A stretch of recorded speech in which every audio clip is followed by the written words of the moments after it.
Hey everybody, welcome back to Front Page Fitness. It is me, Eric Trexler, joined by the Dr. Lauren Colenso Semple. Lauren, I noticed that you spelled your name wrong in the Riverside little type-in thing. So we will call you Lauren Colenso Semple to accommodate your new spelling. How are you doing today?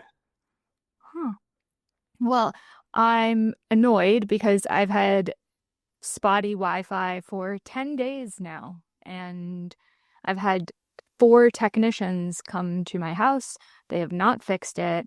I'm officially lodging a formal public complaint against Kojiko. You suck.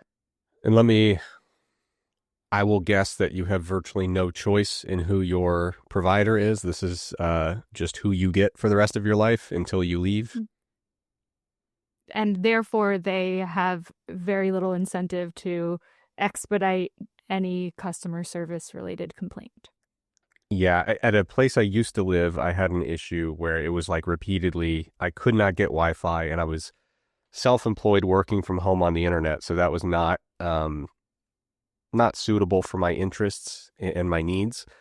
And so I had the cable or like Wi-Fi company come out, and they're like, yeah, I mean, we would be able to help you if you upgraded to this really expensive business plan, but since you only have the normal plan, we really don't help those people. And I was like, that's an interesting way to have a company, is to say there's the one tier where you are absolutely a full paying user of the service, but we just won't help you. But if you pay more, we might. Did they at least offer you that racket? They didn't. And I mean, I'm at the point where I would pay more if they were like, here, we can fix it right now. We'll just push the button and everything will be fine. Then I would be happy to pay more. Yeah, the problem is I didn't believe them. So like if Yeah. it would be one thing if I actually felt that they were trustworthy characters, but I was like, I think I would end up paying more and then still you just saying sorry. Sometimes internets don't work. But anyway, Lauren, other than that, we're doing good. Yeah, I was in California, which was a nice reprieve from the harsh Canada winter. And I flew Porter Airlines for the first time. Interesting experience. Now, their big draw is that they have like better snacks and free drinks, including alcohol, on all flights. And I was flying at 10 a.m., so I wasn't planning on partaking in the boozing. However, my flight was delayed because every flight I'm on is always delayed. So that was par for the course. And they had to get us a different plane. We finally got on the plane, and then they start the beverage service, and they're like, since we switched planes, they forgot to give us tea and coffee, but we do have beer and wine. I'm like, for anyone who was hoping for tea and coffee, I'm not sure that beer and wine would be an adequate substitute. Yeah, at the very least, get some Baja Blast with some White Monster and mix it up. Give you a Sure. little jolt of energy. I remember one time, Lauren, I was flying internationally for the first time, and I was flying to Finland, and whatever airline gets you to Finland, I was on that one, and they came around and there was like the meal, which I'm not used to having like an actual like full meal on a flight. This was my first time, and they come around and they start pouring wine as well, and I being an American, knowing how American airlines work, at least the ones I had been on for shorter flights, it was always like you could order wine, but it would be like $71 for a little cup. And so they started pouring it, and I was a grad student at the time, and I just remember thinking I need to speak up and tell them to stop pouring this because I will never financially get out of this hole. Like the debt associated with this one cup of wine I'm getting is going to ruin me. And then I was delighted to learn that it was part of the meal. So there you go. Now, Lauren, I have to ask though, with this airline, this is a novel concept. Uh, do they put a cap on how much free alcohol you get? I mean, it can't be all you can drink. It is. What They a had what a beer, horrible wine, idea. and like pre-made cocktails as well. Like you get an old fashioned or like those pre-mixed. Were you also And allowed to smoke cigarettes? it was This sounds like luxury 1950s air travel. Okay, it's funny that you bring up cigarettes because on my flight to LA, somebody was busted for vaping in the airplane bathroom. So, okay, so you're not allowed then, apparently. That's a shame. And I just have to say, vaping is not discreet. When you exit the very small airplane bathroom, followed by a large cloud of mountain or like mango, coconut flavored smoke, we know you're vaping. Yeah. And again, I'm going out on a limb and just imagining and asserting with no evidence. I don't think whatever that mango stuff is necessarily good for the inside of your lungs. I don't believe that we are equipped with mango receptors in our alveoli, and I just don't think we're ready for that. So, on the hierarchy of things that should be inhaled, I have vapor from those devices as being very low on my list. So, shame on that person. And what do you think were the consequences for them? It seems like a fairly serious, they take that very seriously in air travel. They do theoretically, but even though it was very clear who it was and they made a very stern announcement to the entire plane after catching this guy, it doesn't seem to me there were any actual consequences. I could be wrong. It could have happened post flight, but I feel like the people who have the power to punish you are not actually on the plane. Yeah, this would have been adjudicated back in Canada. Is that right? I imagine it would be. Yeah. Yeah, because if they landed in America, that person would be undergoing what we call enhanced interrogation right now, probably in an offshore prison. So a little bit different in terms of how we adjudicate air travel stuff. But anyway, glad that you had a reasonably uneventful trip. It sounds like it wasn't quite as terrible as last time with your air travel. You got a free drink out of it, and you're back in one piece. So all in all, we'll call it a win. And the Wi-Fi on the plane was excellent, much better than that of my home. Yeah, yeah, you need to get out of that place. That's for sure. All right, Lauren. We did have one chat already. By the way, huge props to anyone in the live chat because I don't think we actually announced that we were going live an hour, 2 hours early. So only the real ones actually knew that we were going live and made it. And the first comment here was, we had a pre-recorded episode, so they mentioned they were very upset. We haven't had a chance to discuss all the crazy stuff in college football, Lauren. So Right. obviously we need to fix that. We'll do kind of a whole episode on that at some point, I think. But for now, we can just say, Lauren, my Duke Blue Devils, absolutely thrusting the college football world into chaos, winning a conference championship. Ohio State falling a bit short, but I like our positioning as we lead into the playoffs. And I am eager to see things. I'm not really that excited about the first round of playoffs, but for the second round, it's gonna get real, Lauren. There's a lot of good matchups, and I am thrilled. I assume that you echo all of my sentiments, and we can move on to Exergaming. Totally. All right, so Lauren, first headline of the day from the New York Post, your stomping grounds. We've got a headline here: the gamification of exercise. New high-tech workout equipment has even couch potatoes losing weight and getting ripped. So what is the story here? So this seems to be like a VR slash video game slash exercise thing, which is interesting, I suppose, whatever gets you moving. But I mean the New York Post with their titles, I gotta say, even couch potatoes getting ripped. Hmm. Yeah, bit And judgmental. For folks on YouTube, you can the see phrase. this whole apparatus on the screen now. It's very, very unusual. Yeah, it's like they're they're being like held in place like a toy being snatched from a crane. And there's this like thing grasping a backpack that they're wearing, and they're on some kind of slanted surface with like Oculus looking goggles and two handheld devices. So it's quite something here. Yeah, and I don't know if this platform is vibrating or if it just tilts. That's unclear. Um, I don't know. So it looks like this person's game, if the screen is legitimate, it looks like their game is hiking. It looks like they're like hiking in a park. Am I missing something there? Well, hiking in your mind is so much better than the real thing. Yeah, but honestly, I don't want to bash it too much. Like, obviously, hey, if it works, then it works. I remember when I was an undergrad, people were really getting into game. This is when like Wii was first coming out, and people were like, "Oh, gaming is going to be huge. It's going to get especially kids really into fitness. They're going to do all these games that get them moving." And for whatever reason, I never really looked into the research on it. But people seem to really lose interest in that very quickly.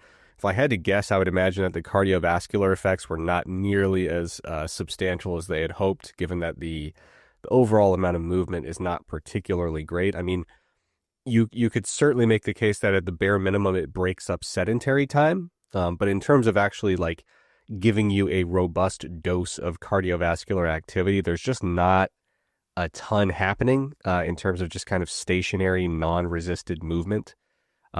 So yeah, people for whatever reason lost a lot of interest in that, at least in the research. But it looks like it's making a comeback because we got new toys, right? We got new stuff to play with. This slanted platform that moves around, this mechanical crane object that holds your torso, new Oculus goggles. So hey, maybe this will be what ultimately gets people going. But Lauren, I thought this was going to go a different direction, which is a direction that I strongly advocate for.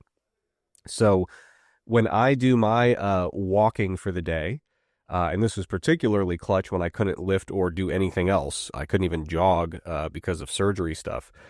What I like to do is I would set up my treadmill in front of a television. I would play the college football video game, the NCAA one.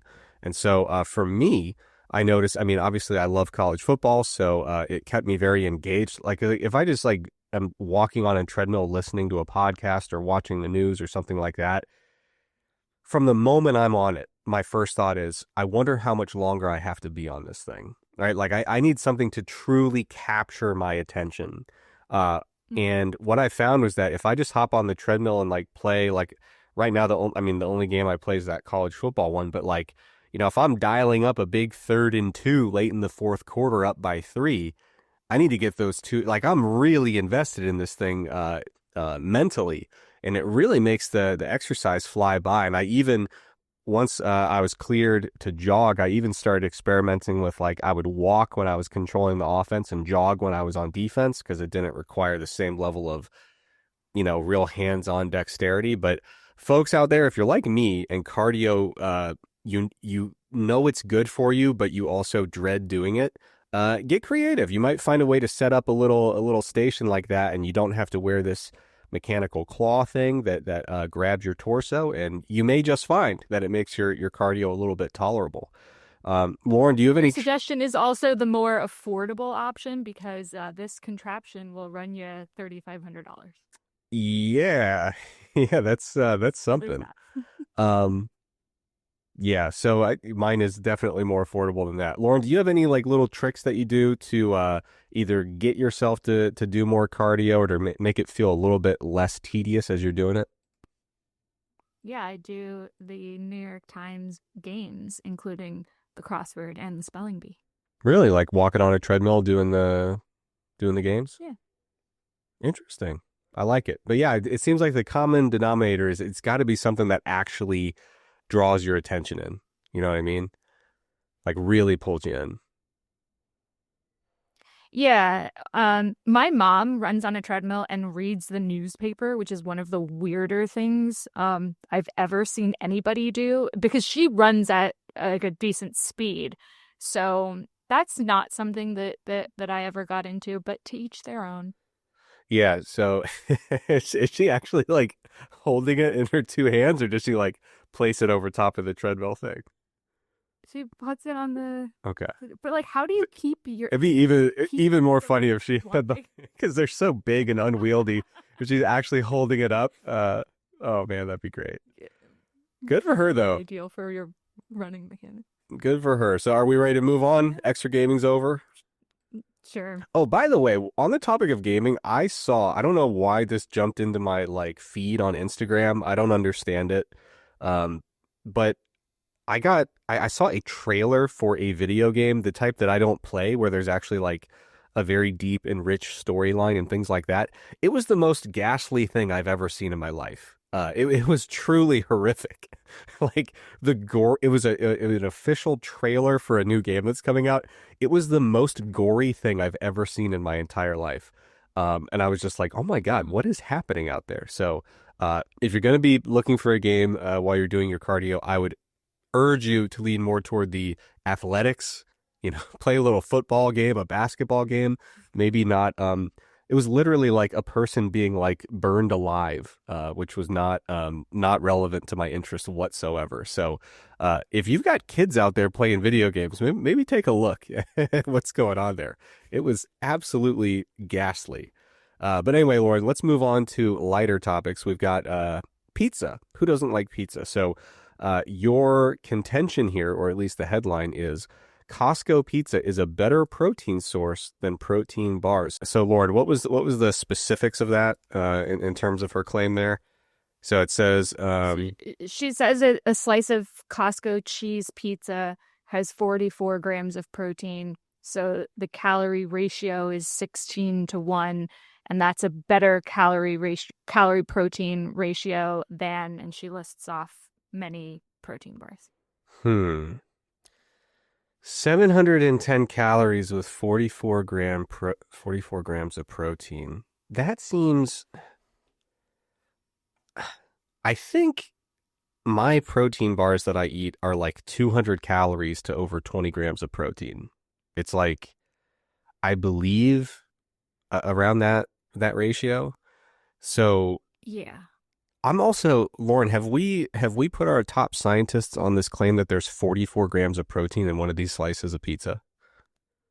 That's a lot of cheese. Yeah, I'm very.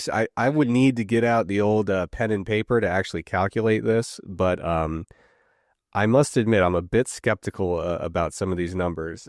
I should have a protein bar near here, but Lauren, how do you feel about this claim? I assume that you're alarmed and perturbed.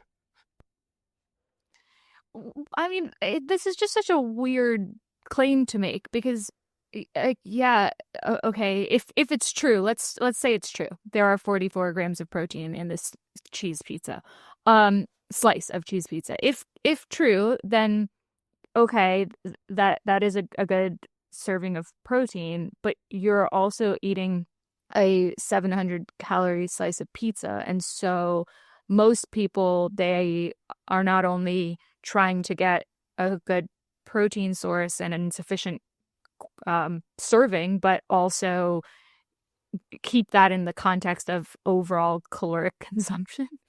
So this was a weird one to me. Yeah, so let's see. If you were going for like 180-ish grams of protein a day, which is not astronomically high, so then you'd be talking, if this was your protein source, these numbers can't be right, Lauren. There's no way that I can eat four of these pieces of pizza and get 180 grams of protein ish and have a 2,800 calorie diet. There's just absolutely no way. We need to get our top people on this. If you vamp for a second, I want to go grab my protein. It's right across the room, and we're gonna see what kind of numbers I'm getting here. Well, circling back to one of our very early episodes, favorite story of ours, Florida man, cholesterol hands. He was eating a lot of butter and cheese.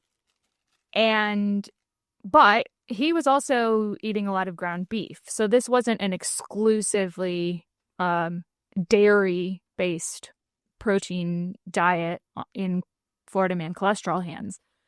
So I don't know. Because there's the thing about cheese is it's a okay protein source, but it's more a fat source. And so typically for your serving of cheese, you're getting a large amount of fat and a small amount of protein, meaning they have to have just more cheese than I could possibly imagine on this slice of pizza, if true that it's 44 grams of protein. Yeah, I'm very, very skeptical. when we're not on the air, I'm gonna have to crunch the numbers on this and really really dig into the math. It is interesting though. I've noticed that my ability to like calculate macros on the fly has just absolutely escaped. Like I cannot do it anymore in a decent an effective manner because I even back when I was still bodybuilding, I just kind of stopped counting and would just kind of eat my normal diet and then just change stuff if I needed to. So either way, I would strongly advise against being on the 4 pieces of Costco pizza a day diet. I don't think it's going to work out very well, even if the highly questionable macro and calorie math makes it seem viable. Although I will say, as a fan of pizza, I bet it would be a lovely way to spend some time, is just eating a whole bunch of Costco pizza. And huge props to Costco for making all their food stuff so cheap in there, because they do like I think it's like $1.50 for like a hot dog and a soft drink.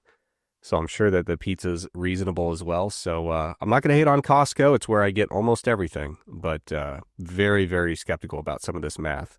And also, I'm just going to take a minute to vent here as I fumbled around with the technology for that video. Lauren, you're the lucky person because you can't hear it, but these Instagram videos suck for trying to play them on the computer because they're kind of like when you open them on a web browser, they're made in a way that they loop and replay automatically. It's hard to like back them up or restart them, and they revert to a default setting where they loop continuously and you don't get to say when they should start, and they don't have audio.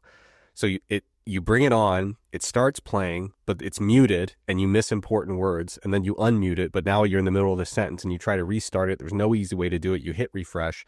It defaults again to being muted. It's not good, Lauren. It's very, very bad. So I apologize to the viewers for the technical difficulties. I feel like I let the people down. I feel like I let myself down, but in reality, we should be blaming Instagram and maybe Costco as well. All right, Lauren, we got another headline here. 1 minute of vigorous physical activity can achieve the same as 5 to 35% reduction in all-cause mortality risk as nearly 1 hour of light intensity activity. That is not a fun sentence to say there. Okay, so the claim here is a minute of vigorous activity is going to cause this big reduction in all-cause mortality, similar to what you'd experience from 1 hour of light intensity activity. You linked me to an Instagram post, the pinnacle of science, but you also linked me to a paper in Nature Communications. The paper is called Wearable Device-Based Health Equivalents of Different Physical Activity Intensities Against Mortality, Cardiometabolic Disease, and Cancer. So, Lauren, give us the quick rundown. What's going on here, and how should I feel about it?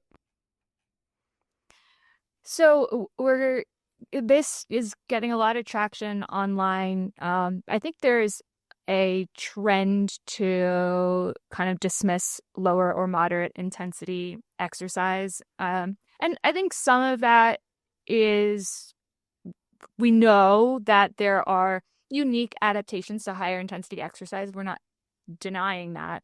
But in this particular paper, they took data from wearable devices, and they're essentially, as we do whenever we're talking about mortality or disease statistics, kind of doing some retrospective analysis of, okay, if you're somebody who's doing this much exercise, are you more or less likely to end up in the bucket of people who get a certain type of cancer or live longer or not? And we've been through a lot of similar data when we've talked about, the association between grip strength and longevity, or VO2 max and longevity. And so there's a question of, what does this paper actually tell us? And then does this mean we should change the way that we are exercising? Or does it just tell us that higher intensity exercise is more time efficient? I think that's pretty undeniable. And if you are someone for whom time efficiency is really important, then sure, it might make sense to prioritize the higher intensity work. But when we start talking about like a minute of exercise or 2 minutes of exercise, and this whole concept of like exercise snacks, I think the science is interesting, But I have never met anybody who is just like randomly doing extremely high intensity exercise for like a minute or 2 minutes throughout the day. I think it's been studied. It can be beneficial, but I just don't see anybody actually implementing that in a consistent way in daily life. Thoughts? I can't hear you. I muted my microphone. That's what'll do it. Um, yeah, I don't know. There's an interesting series of papers about some of the hype about like vigorous or high intensity activity, specifically looking at like HIIT interventions and even some of the more like the papers that do the like 1 minute of all out vigorous activity. And there's like a 6 paper series by a person with a Greek last name that I cannot even come close to pronouncing. But I covered some of them in Mass, the Mass Research Review. But I don't know, for whatever reason, I think because you can kind of condense it down to these like very short periods of physical activity, there's so many like overhyped radical claims about what you can do with vigorous intensity activity. And I think it almost always leads itself into some like pretty misleading claims. And that six part kind of paper series goes through some of those claims one by one. And we have seen like time and time again in the literature that people really overextend some of the purported health benefits from some of these very, very, very small bursts of high intensity activity. So I think we really need to get out of this habit of saying like what can we try to estimate from doing like 3 20-second bursts of activity, and we really should focus in more in the other direction, which is we have a pretty decent idea of what amount of physical activity seems to be viable in terms of supporting good health, both physical and mental. It tends to be 150 minutes a week of moderate activity or 75 minutes a week of vigorous activity or some combination of the two. And we should really, in my opinion, be focusing more on how do we get that more so than what's the most we can get out of 25 seconds of activity. You know what I mean? Like, because of course, if you told me, Eric, you have exactly 120 seconds to exercise today, what intensity will I choose? The highest. Like that's the only way to make it work, right? But I don't know if, some of these papers that are really built on extrapolating from these little tiny bouts or, saying, well, what can we get out of these like, 1 minute bursts of activity? While they may be academically useful and interesting, I think sometimes they do lead into these like, like the Instagram post that you shared. It always kind of takes this form of some podcaster interviewing someone about it and saying, oh my God, this is so unbelievable. Can we pause and take a moment to revel in how unbelievable this is? And like, I think part of the reason that a lot of these claims are so unbelievable is because they're not true. Because there's,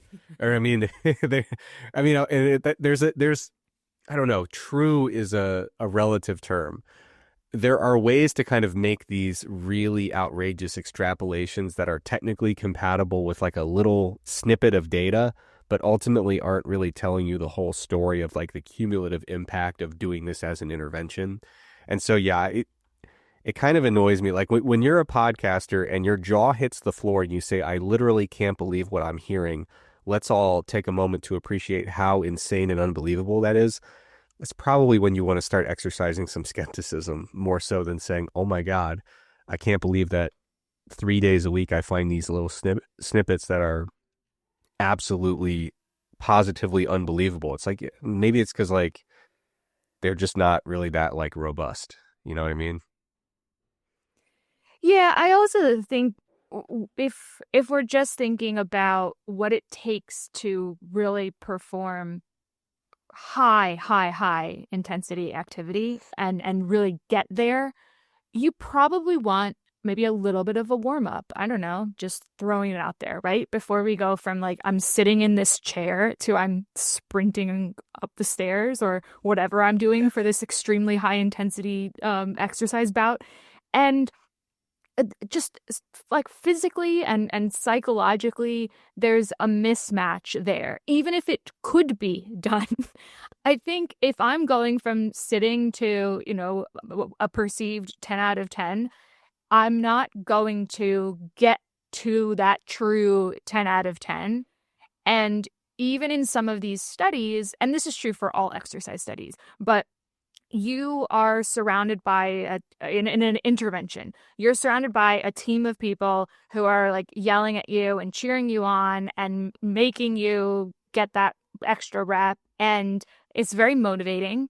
And people who participate in those studies tend to work substantially harder than you might if you were alone and if you were just in your home. So I think there's an element of, even if there's some truth to this, is it really translatable in a way that people are going to do it, they're going to do it consistently, and they're going to employ it effectively at the whatever we decide the necessary intensity is.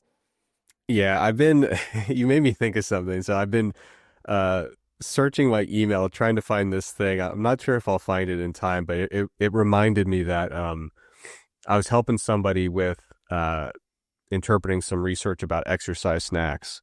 Um, I also really hate the word exercise snacks. I just think it's yeah, annoying. thanks for covering as I sneezed. No But problem. after misusing the mute button, at least I nailed it there. But anyway, I was helping somebody with some science about exercise snacks, and they're like, "Hey, do you mind explaining this protocol for me?"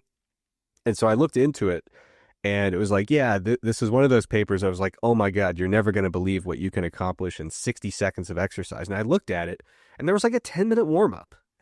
It's like, so when they're talking about the net impact of this 60 seconds of exercise, what they were also including was like this like kind of like 10-minute warm up and a little bit of a cool down, and I was like, this looks more like 15 minutes a day of exercise more than 1 minute a day. So there's always like stuff kind of Yeah. hidden in the details of those papers where it's like it kind of seems like you're moving for substantially more time than a minute.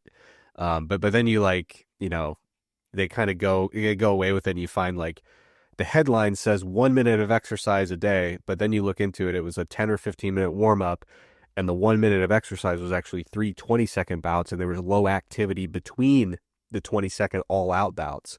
And so it's like the actual headline is like if you exercise for like 20 minutes a day, you get some modest benefits, which is not quite as breathtaking or jaw dropping as 1 minute a day.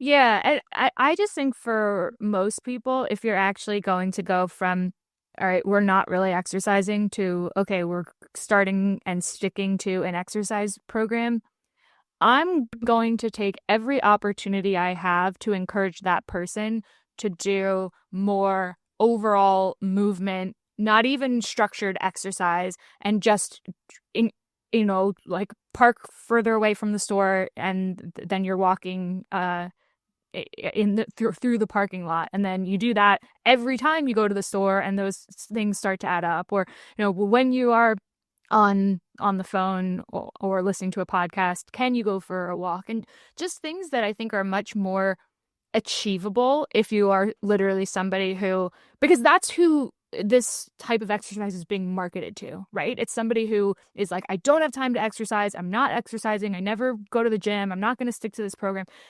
But I just don't know that this is the move, um, for that person. I don't know if that is the best message for that person, because at least in instead of, or in combination with, hey, let's look at what you're doing the whole day and just being more active in that way. Yeah, no, I'm with you.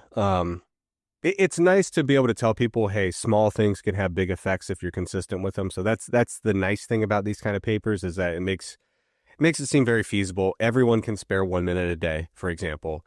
But then, you dig deeper and find out that 1 minute a day is actually more like 18 minutes. But nonetheless, I like that part of making things feel feasible and accessible. But I agree. I think the lower hanging fruit and the more impactful recommendations involve saying, how do we find ways to work physical activity into your day-to-day life that are not, totally draining or totally unfeasible. So like you said, park farther away, try to take set a little timer and say, I'm going to, walk over to the water fountain on the hour, every hour at work if I can manage it, or, just try to work little tiny bouts of activity into your day rather than, saying like, I'm going to harness the power of exercise snacks and like have to like sprint up the stairs at work and be sweaty for the next 3 hours. Like you can find ways to just kind of work some extra steps in. All right, Lauren, you very much on brand, and New York Post very much on brand. It says sniffing your own farts could boost brain power and fend off Alzheimer's. Now, Lauren, correct me if I'm wrong. I feel like this is the second article in recent memory that makes some kind of tenuous link between farts and Alzheimer's. Am I crazy about that? That's correct. That was a recent article on sex differences in the intensity of the fart smell, and that it's probably okay that women's farts smell worse because that could have a protective effect against Alzheimer's. So the New York Post just loves farts and connecting it to cognitive health.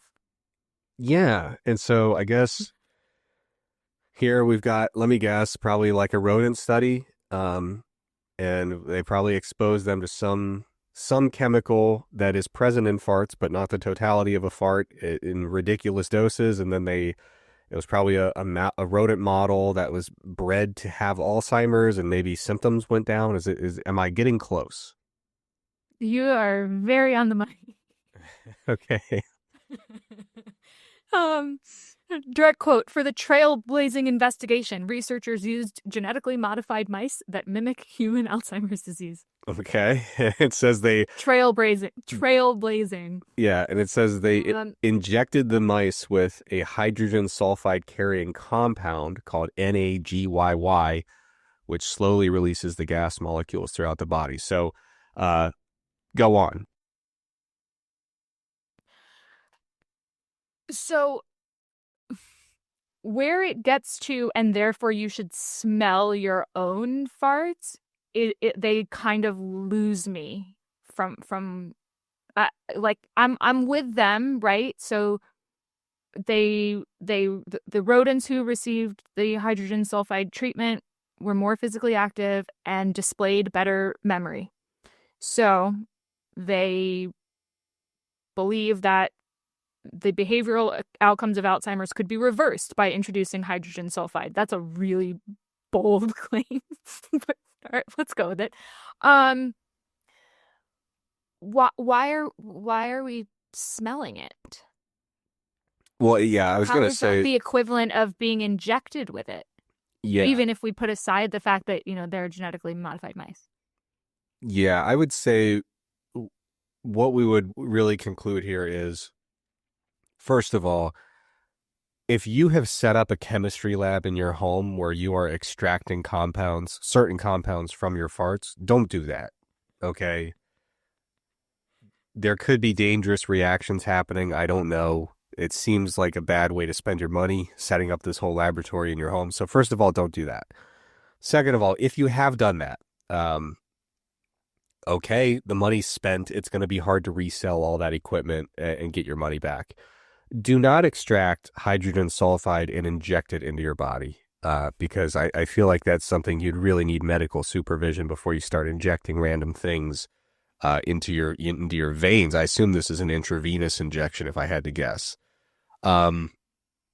Maybe. Actually, I don't know. Don't quote me on that. Not enough detail. Shame on you, New York Post. But yeah, I think I would love, I think you alluded to this in a previous episode. I would love to just kind of sit in the room of writers, which I'm sure doesn't exist anymore. I'm going to imagine that it's 1992 and that all these people are literally in the office with a pot of coffee, working on deadline, getting together. What are we going to do? We got stuff written all over the board, and they're just saying, listen, we need one more story. Let's scour whatever journals we can. And we say, did anyone do a control F and just look for fart studies? And so we got one. And of course it is, genetically modified mice. It is not necessarily farts, but a thing found in farts. We're injecting, not smelling. and yet you put it in the blender and you get here's the real what you need, Lauren, is a like little like quippy kind of headline. So the substance of the headline is that sniffing your own farts could boost brain power. Fair enough. Not true, but whatever. But before that, it says PUIQ. And I think that's really what they were working toward is it doesn't really matter what we've got here. We got to get back to some kind of snappy headline. So PUIQ. PU being, how would you explain that? I don't know if that's internationally a recognizable thing or phrase, but when something smells bad in America, you might remark PU. I don't know why. I don't know what it's supposed to mean or stand for in a literal sense, but PU. I've never seen it written down the way that they have. Yeah, they treated it as an abbreviation, letter P, letter U, with a period between. So I have never really thought if this is an abbreviation or if it's some other sort of literary device. But PUIQ, bad smell intelligence, and that's what they were working towards. So I feel like the rest of the article is really just there to substantiate or to kind of provide any kind of cover for the fact that they really wanted to include that headline. Are you working hard to investigate what the word PU actually is and how it should be written? Yes, I am. Any early leads?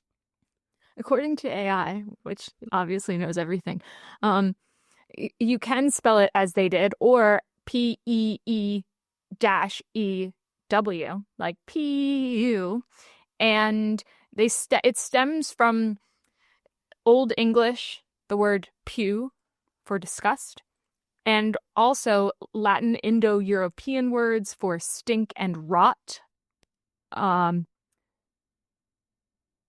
or decay. Well, there you go. Hard-hitting journalism by the Dr. Lauren Colenso Semple. We've gotten to the bottom of that. PU means things smell bad, and in this case, we're going to pretend that smelling your own farts reduces your risk of Alzheimer's, I guess. All right, Lauren, next headline. Groundbreaking smartwatch system shortens children's temper tantrums. Now, this is relevant to my interest. I was sitting down. Lauren, tell me how you feel about this. I was sitting down yesterday in a coffee shop working. I was writing an article, and I feel like people our age and younger are really wrestling with this idea of what public spaces are appropriate for different age ranges. So, for example, you're at a brewery or a bar, and there's like a baby crying, and you're like, "What are we doing with a baby here?" Right?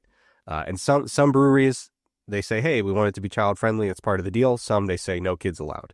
But yeah, I was in a coffee shop, and there was just absolute calamity all around me, chaos, young children, presumably hopped up on coffee with the way they were behaving and the level of tantrums that were being observed.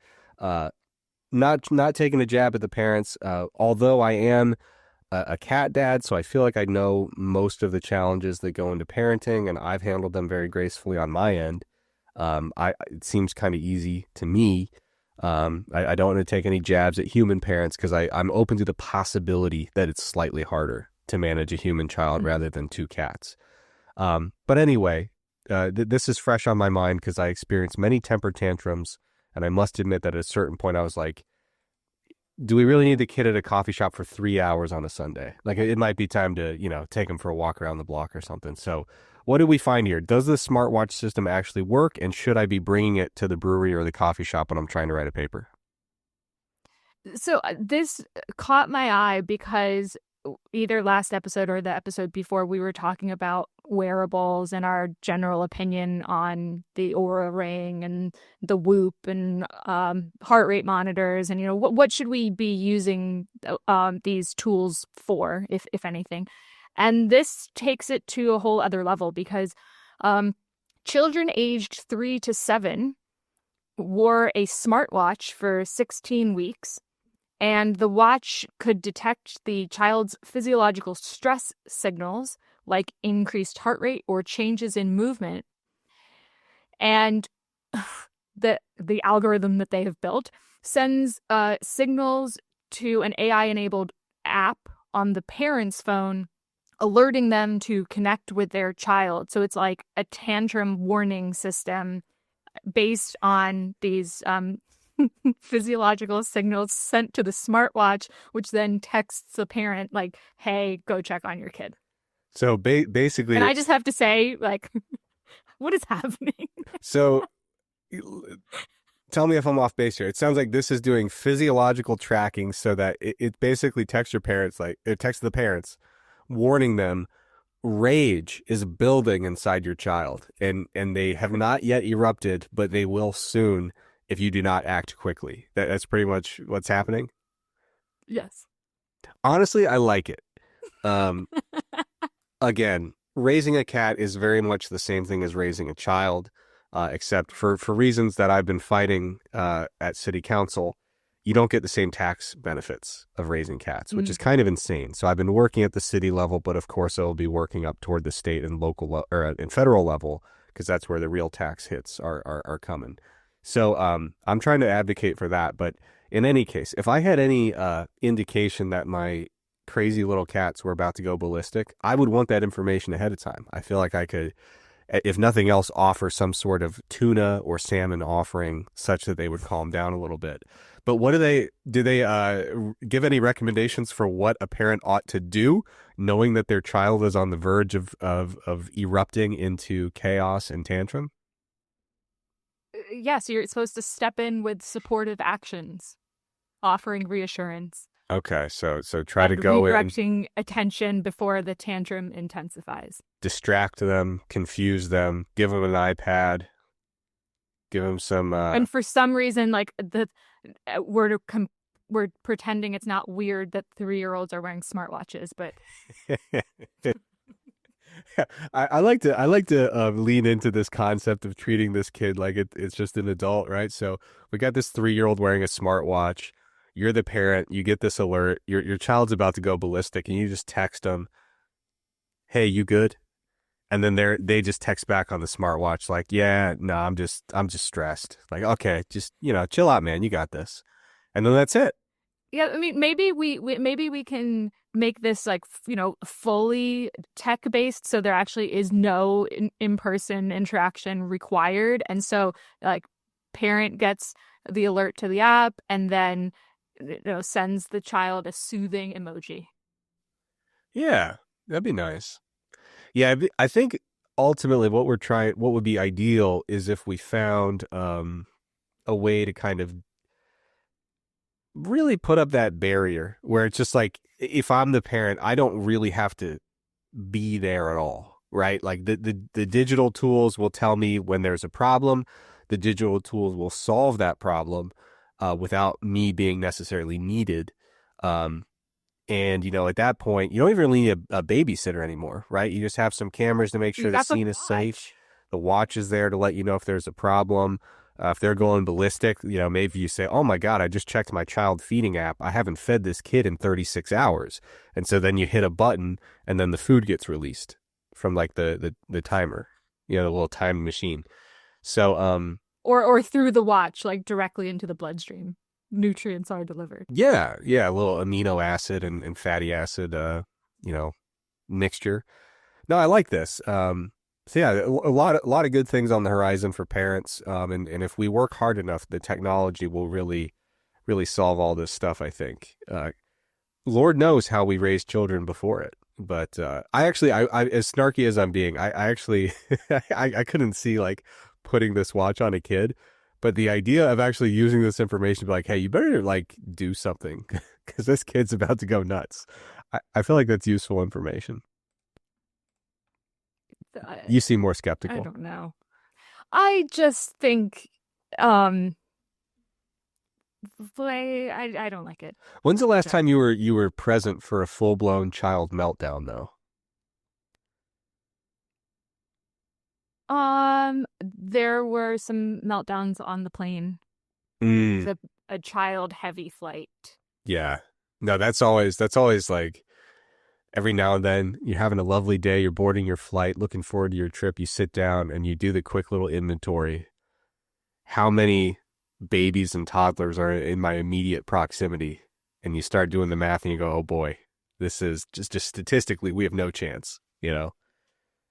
You start seeing that Like, ratio get okay, if higher. there was something, if they took had taken it a step further, and I felt like, oh, okay, it's not just a tantrum detector.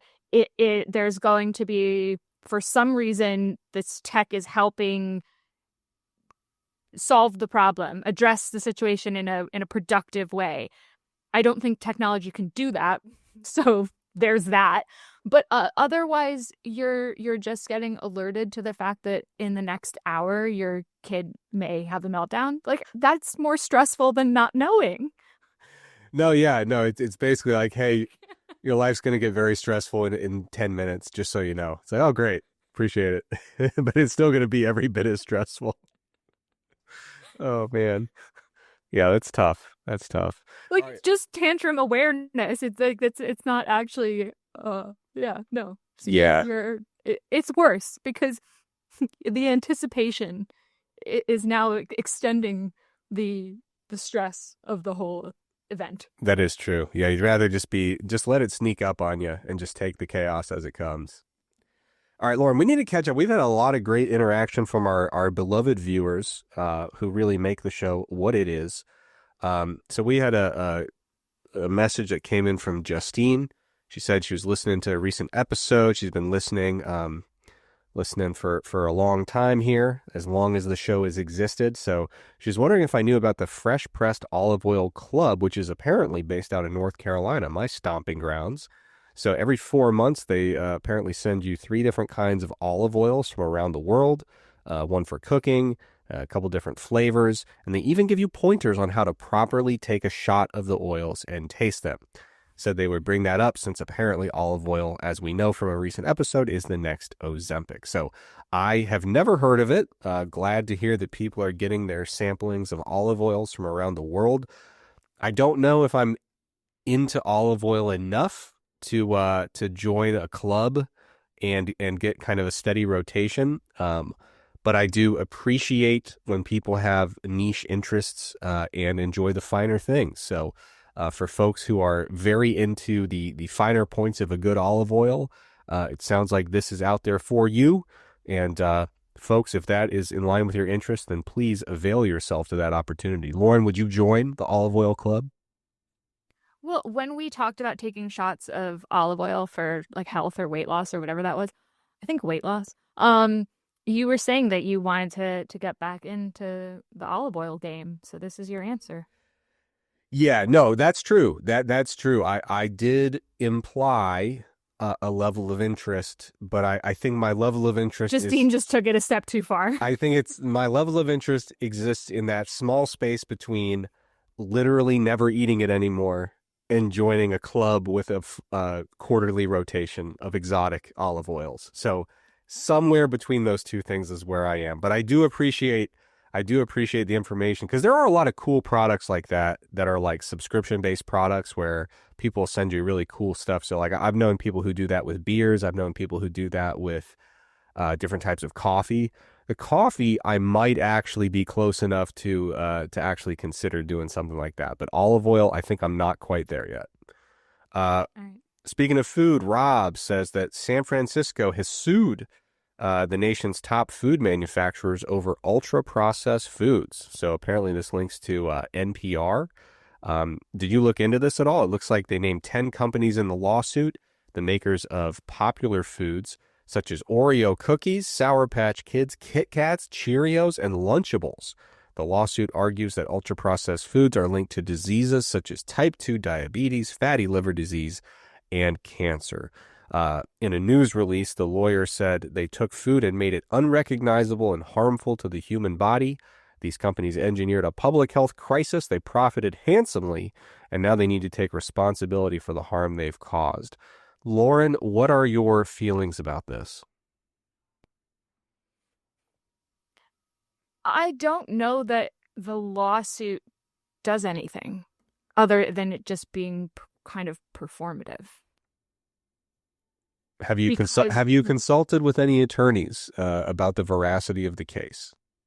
we might need to check in with our, Syracuse Law Library. I think that's where you go to for all your legal advice for the show.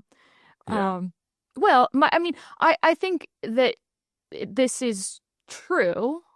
I mean, I don't know if it's fair to say they engineered a health crisis. That's a bit hyperbolic, but it's true that some of these companies just make junk food. Um, but it's not only that the food exists, it's the way that it is advertised and the way that it is has become kind of ingrained in the culture. And so I think if you just I mean, the solution is not going to be you can't make this product anymore. They don't have the authority to do that. So if they're going to say, okay, you're going to give us money, then what are we doing with that money? And how is this actually improving people's health? It Yeah. just seems like a big disconnect between lawsuit and overall improvement in public health. Yeah, no, it doesn't make a lot of sense, and I don't think this will go anywhere based on my legal experience and my expertise, which I very much have. There is a place for um, regulation to some extent of the food supply in special cases. But I don't think this is really the way forward. Like, for example, it became very, very clear at a certain point that, like, hey, we really got to stop doing all these like hydrogenated oils in large amounts in food products. And so those were largely phased out, and there were some kind of regulatory guidelines put in place, if memory serves. So uh, it's not that it's not that there's no place for the regulation of the food supply, just to make sure that it's a broadly, people need to have safe, nutritious foods to eat. But I think this goes certainly a bit far. And like you said, it doesn't really make sense as much other than something to kind of grab some headlines and maybe try to make a cash grab. Although I got to be honest, I can't imagine anyone thinks they're actually going to win this lawsuit, right? This seems a little bit more like stirring the pot and kind of ruffling feathers, if I had to guess. Do you really think they're going to get a payout for this? No. And that's what I mean is like it's true that there are issues here, but this to me feels more performative than a real solution. Like and one of the things that a lot of communities have done is like remove some of or replace some of the vending machines in schools or not don't sell like full sugar soda in schools. That makes sense to me, and you can have control over that. Um, but that is a very different level of control, and it doesn't remove it from like the environment at large. So I don't see a time in the near future where soda is just gone. Like, Yeah, yeah, no, I'm with you, and I'd also like honestly, if I lived in San Francisco, I think I'd be very annoyed that because this is actually the city of San Francisco itself. Their attorney, the city attorney, is the person who ultimately filed this suit. I'd be quite annoyed if if my city's resources were being allocated to this, this lawsuit.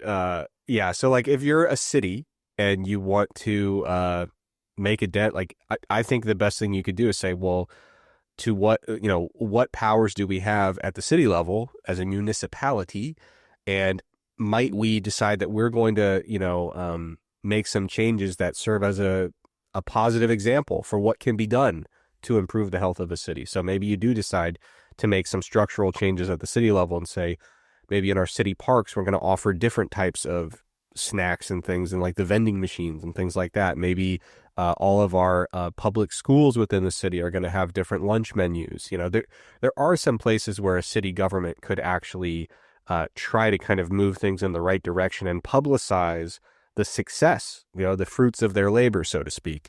I don't think that this is really the way forward, but I do appreciate the listener for bringing it to our attention. Now, we had a question here from Punk Parody. It says obesity is linked to diabetes, heart conditions, blood pressure issues, etc. Excessive thinness is related to sarcopenia, arthritis, frailty in older individuals, etc. Please could you explain the effects of relatively low or high body fat percentages? So, for example, growth rate of nails and hair, sweating during winter, shivering during summer, feeling low or high on energy, etc. So, I think what this question is getting at is, when we look at, these kind of basic BMI based things, right? There's obesity on one side of the spectrum, and then, being underweight on the other side. It seems to me like the question is kind of, what role does actual, like, specifically body fat have to play here? And I think, the I think it kind of goes without saying, but the best of both worlds is you don't want to have like a significantly underweight BMI broadly, because that's almost always going to be indicative of a low level of muscle mass, which is going to present all sorts of issues. Again, with some of the things they mentioned, if you want to stave off sarcopenia, stave off frailty and old age, if you want to maintain independence and functionality as you age, you want to have enough muscle. And of course, muscle, it's not going to like cure your type 2 diabetes, but it is a metabolically active tissue that can really put away a lot of glucose and ultimately can facilitate things like cardiometabolic health. Now with body fat, what we see in the research is you want it to be low but not too low. Basically meaning when we look at all those things they mentioned with obesity, diabetes, heart conditions, blood pressure issues, there's a very strong case that it is specifically the excess body fat that is causing that causal relationship. And for people who have a regular BMI but high body fat, so the term you'll see in the literature is normal weight obesity, where their BMI may only be like 24.8, but they have very high body fat percentage and very low levels of muscularity. We see a lot of these same issues developing in terms of cardiometabolic risk. So the ideal scenario is that you have enough muscle that you're not clinically underweight, low enough body fat that you don't experience these, inflated risks related to cardiometabolic health. And then in terms of how low your body fat should be, there is a tipping point where it gets too low and you start to see really things that just kind of are unpleasant, right? So it's not that I've not heard from many people who say, I'm very annoyed that my fingernails aren't growing as fast as they used to. But usually when you get to that point with underfeeding and low body fat, what you'll find is that person is very likely to be experiencing a lot of hunger, a lot of lethargy.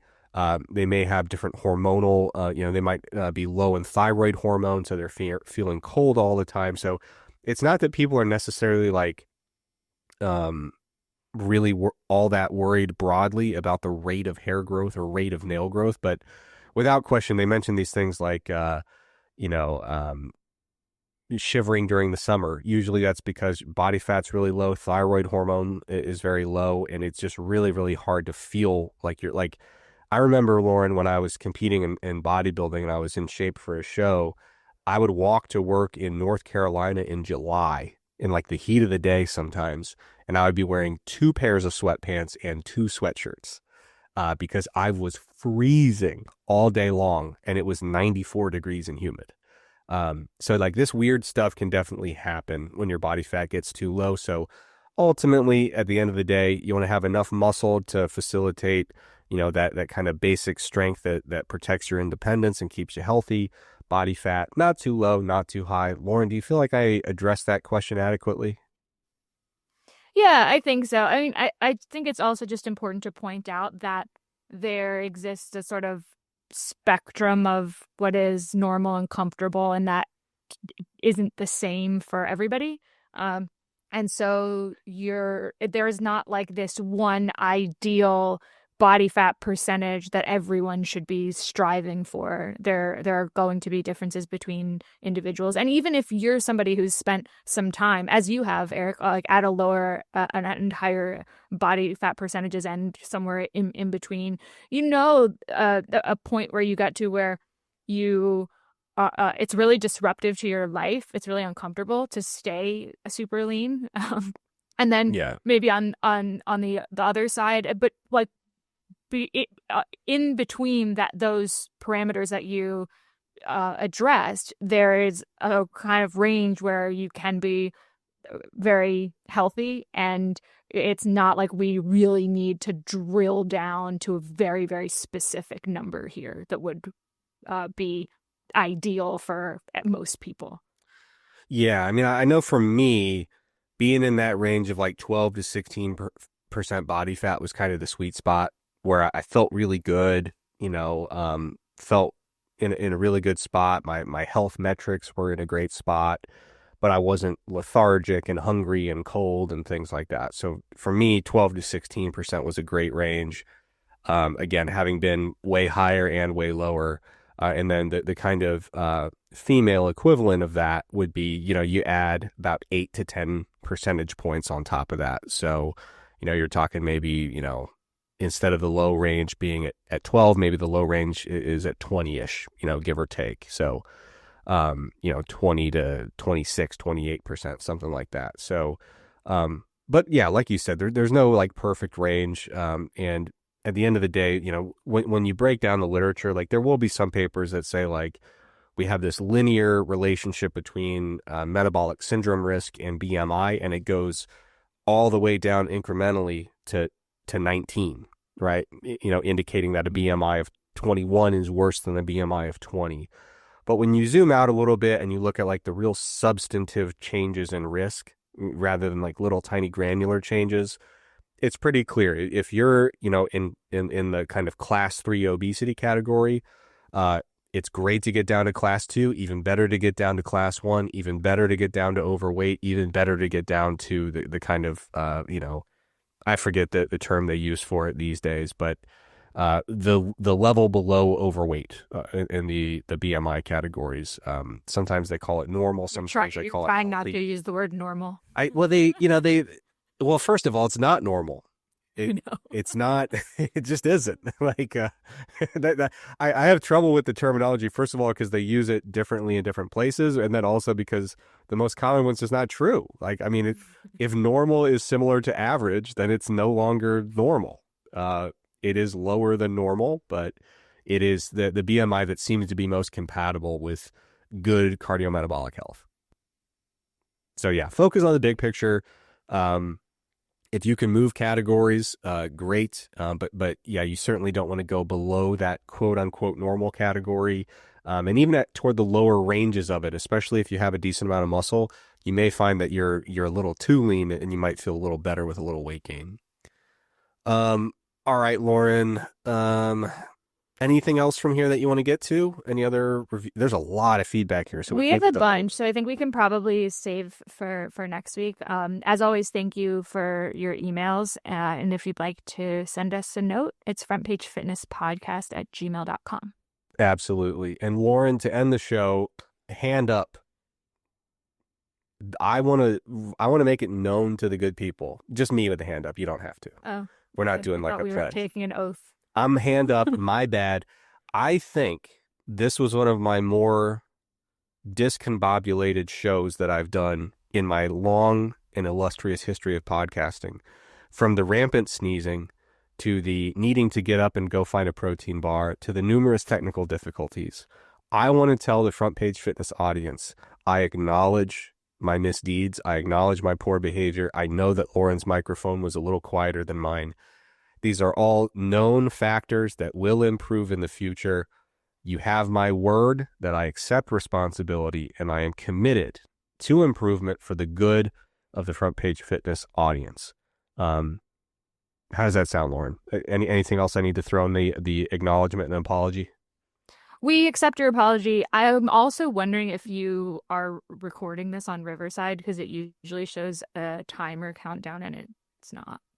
Lauren, I just explained to you that this was my least organized, poorest episode of podcasting that I've ever personally carried out. So obviously I forgot to hit the record button. This is all wrapped into me being fundamentally not prepared, heavily distracted. Well, I just wanted to rub salt in the wound in case you hadn't realized yet. No, and it makes it all the more difficult because since your audio was too quiet, it will be additional work of me trying to separate that out and make it work. But honestly, I think the universe is very just in that way. The universe says, Eric, you were sneezing too much and you really fumbled trying to play that Instagram video. And you made numerous missteps along the way, so therefore you're going to have a harder time editing this because you did not press record, and therefore you will not be able to isolate the audio tracks. So the good Lord works in mysterious ways. I am being punished for my discombobulation and really just for just being a bit of a disaster today. So Lauren, I appreciate you for carrying the show.